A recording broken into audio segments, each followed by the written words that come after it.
आणि यानंतरची गोष्ट आहे रहस्यमयरित्या गायब झालेल्या एका मुलाची। भंडाऱ्यातील चिखला गावात 1 जानेवारीला 4 वर्षीय नील चौधरी अंगणामध्ये खेळता खेळता अचानक दिसेनासा झाला। नील नेमका कुठे गायब झाला याची शोधाशोध सुरू झाली आणि अनेक अंदाजही बांधण्यात आले। नीलवर जंगली प्राण्यानं असा हल्ला केला असावा या संशयानं वन विभागानं सर्वत्र शोध घेतला, पण तो काही सापडला नाही। आणि अचानकच नील जंगलात एका झाडाखाली बसलेला सापडला। असं अचानक नीलचं सापडणं रहस्यमय आहे आणि आता या घटनेचा तपास सुरू आहे।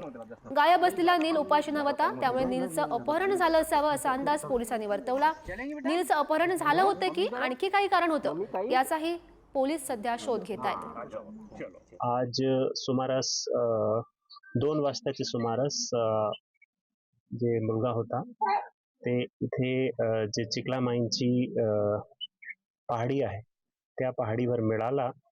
त्यांना आता PSC मध्ये ऍडमिट केलेलं आहे आणि पुढील तपास चालू आहे। ते कसे तिथपर्यंत पोहोचला, काय आहे याचे मागे ते आम्ही तपास करत आहोत।